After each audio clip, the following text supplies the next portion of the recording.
Kanti ishawele elikhulu ihlombe inkulumo entokazi yakuleli nesizakhela udumo emidlalweni elingisa kuwe uMkhokha the Khesi nephinde ibe umsebenzi weGagasi FM uHope Mpele. Lokhu kuze emveni kokuba ngesikhathi uHope Mpele edelula imfihlo yakhe nokuyiyona eyamsebenzela ukuze anqobe izingqinamba awayebhekana nazo enyuvesithi. Kanti uHope Mpele noneminyaka elinganiselwa kwengu-27 uyedelula nje imfihlo yakhe ngesikhathi ethula noma eluleka abafundi basezindaweni zaseMthulini eMthwalume lapho khona abafundi bebenikezelwa khona imfundase eBlue Marlin Hotel eScottburg ngomgqibelo. Kanti uphinde waqhubeka uHope Mpele wathi wayengenaso isikhathi esiningi ngesikhathi sakhe ngoba wayebuya enyuvesi ayohlolelwa ubuntombi komkhulu. Kusho yena-ke laphana umlingisi woMkhokha nowezwenzela umemulo kubo eseneminyaka engu-26.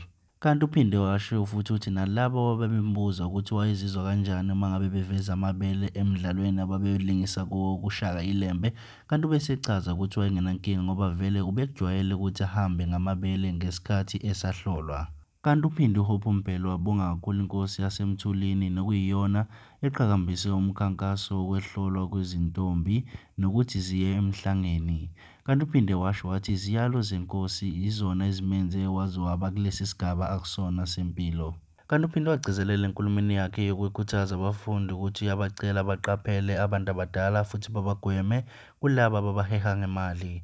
Waphinda wacela ukuthi nabazali bakhulekele abantwana babo uxhaphakile lapha phandle utshwala bamahhala. Kanti uHope Mpele uyikhuluma nje lenkulumo yakhe ubeseveza ukuthi ubesezinhlelweni zokuqedela i-masters yakhe besenza i-honors, wayesekuba yikho ukuthi uxhunywa umsebenzi. Ngokusho kwakhe uthe uzimisele ukuthi aqhubeke nezifundo zakhe ngoba akazi ukuthi kuyokwenzakalani uma ngabe igagasi livalwa noma uMkhokha uphela.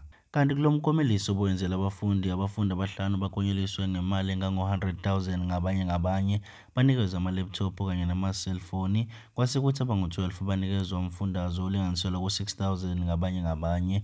Mbukelesi wehle TV izona lezi besikuphathele zona, ungakhohlwa ngcofoza subscribe button ukuze siqhubeke sikwethulele zonke ezingenayo.